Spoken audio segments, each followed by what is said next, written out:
Sometimes the smallest acts of kindness set off ripples you never see coming, but what if, years later, those ripples circle back in a way that changes everything?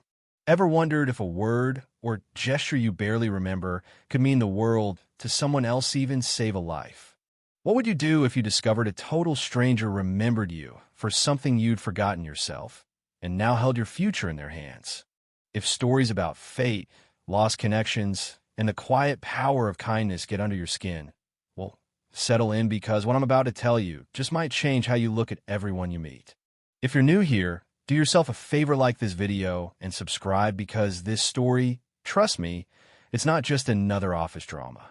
It's about Lena and Ethan, two souls whose lives were linked by a moment neither of them even remembered until a cleaning mistake dug up a secret that had been buried for 25 years. San Francisco was glowing, the city lights stretching into the dusk, when Lena finished her shift at Wilson and Blake. 25, quiet, the type who slips through a room without turning heads. She moved from office to office, cleaning up after other people's long day's trash cans. Fingerprints on glass, dust no one else noticed, always making sure to disappear before most folks ever saw her. It wasn't glamorous, but for someone who'd grown up bouncing between foster homes, Lena had learned not to expect glamour, just a roof and maybe a little peace. What folks at the firm didn't see was Lena's gift. She remembered faces, little details. The security guard whose daughter danced ballet. The receptionist who collected vintage postcards. The IT guy and his homemade kombucha. She could tell you the names of people's pets or the kind of gum they chewed, but nobody really noticed her. Why would they? She was invisible, right? Just a cleaning lady. Mr. Rock, the building manager, had told her the first day, "You're too quiet. The invisible ones never last long." He made it clear, head down, don't ask questions, just do your job. Except Charlotte noticed. Charlotte was an admin, just a year younger than Lena, with a smile that could make you feel seen. She always greeted Lena, sometimes shared her lunch, told stories about her dreams of being a lawyer, the headaches of office politics. One day, as Lena scrubbed Charlotte's keyboard, Charlotte said, "You know, I've never seen anyone clean like you." Lena just shrugged. "My first foster mom was a neat freak. Some habits stick." Over time, a quiet friendship formed two women who'd never quite fit the molds handed to them. Charlotte, seeing something in Lena others missed, suggested she look into the night school scholarship the firm offered. Even the cleaning staff could apply. Lena just smiled politely. "People like me don't get scholarships." She didn't believe it, not really. Then one night, everything changed. Late autumn, Lena's cleaning schedule said, Office 812 deep clean. That was weird. The CEO's office. Usually off limits unless it was scheduled, and that was Fridays, not Tuesday night. She checked the time. Nearly 9 p.m. The floor was silent. Still, instructions were instructions, and she didn't want to rock the boat. She took the elevator up. The executive floor was thick carpeted, silent. Ethan Blake's name was on the door. Lena had never met him, just seen his stern face on the website. Emails sent to all staff. She knocked. No answer. Door unlocked. She slipped inside, working by her little lamp, not turning on the main lights. Everything was immaculate. She wiped the shelves, straightened pens, dusted the huge desk. Then her hand bumped something, a silver photo frame, half hidden behind a folder. She looked closer. The photo was old, faded. Two kids on a bench outside a squat, institutional-looking building. The girl had wild curls and a gap-toothed grin. The boy, older, looked solemn. Lena's breath caught. The girl was her. Evergreen Children's Home. Mesh, no, that place anywhere. But the boy she tried to remember. Faces came and went so fast in those days. The office door flew open. "Mr. Rock," face red. "What you doing in here?" Lena jumped, heart pounding, photo frame in hand. "Just cleaning me schedule," said 812. He snatched her list. "You can't even read numbers? This is for 712, not 812. Get out. And if I catch you poking around again, you'll be out on your ear." Lena mumbled an apology, gathering her stuff, but her mind was spinning. Why did the CEO have a photo of her as a little kid? You're probably asking yourself the same question I did. What's the connection? Trust me, I needed answers. That night, Lena barely slept. In the break room next morning, she finally confided in Charlotte. I found a photo of myself on Mr. Blake's desk. Charlotte's eyes widened. No way. Are you sure? Maybe I'm just seeing things, Lena muttered. But Charlotte started digging online. Within minutes, she looked up, face serious. Ethan Blake wasn't always Ethan Blake. He was adopted at 12. Before that, he was Ethan Carter. He was at Evergreen Children's Home. For 3 years, the revelation landed like a punch. Lena remembered now kids huddled on cots, uncertain futures, shared jokes, and whispered secrets. But why would he keep a photo of them?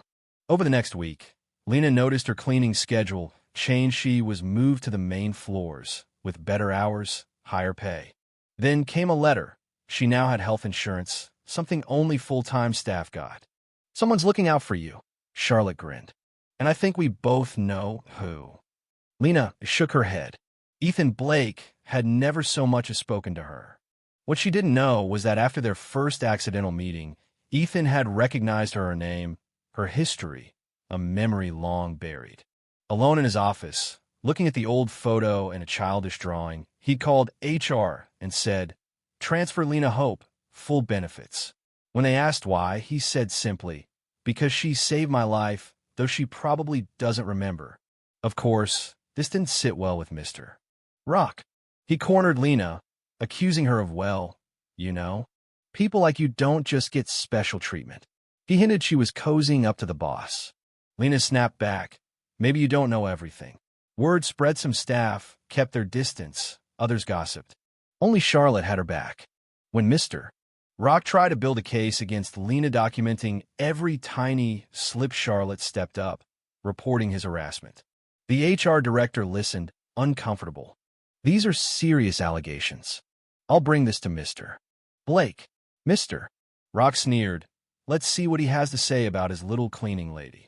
But Ethan was already 2 steps ahead. That Monday, Ethan Blake called an all-hands meeting. Room packed, staff lining the walls. Lena, clutching her bag in the back, felt every eye on her. Ethan stepped forward, poised, confident. "Many of you know our firm's commitment to children in foster care. You may not know why it matters to me. 25 years ago, I was one of those children. One night, I was ready to give up. A little girl 6 years old sat with me. Well, I said no one would miss me. She said, I would. And maybe you're supposed to do something important one day. She gave me this." He held up the drawing. "For 25 years, I've kept her words. Today, I want to return the favor." He announced the creation of the Lena Hope Scholarship for employees with foster care backgrounds. All eyes turned to Lena, stunned. Ethan looked right at her. "You saved my life, Lena.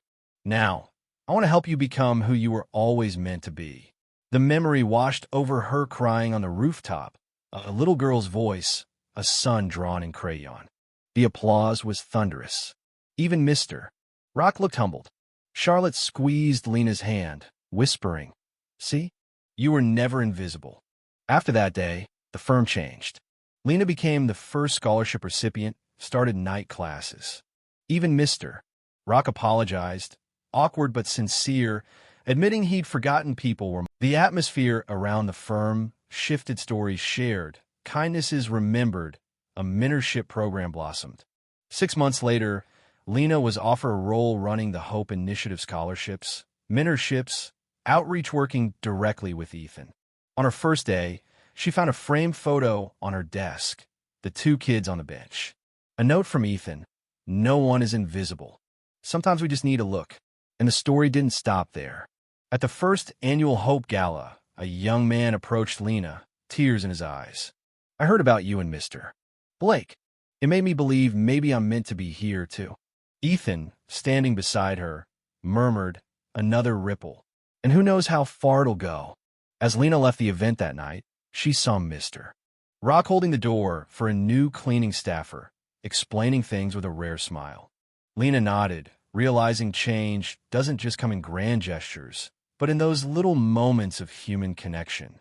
25 years ago, a little girl's kindness saved a boy's life.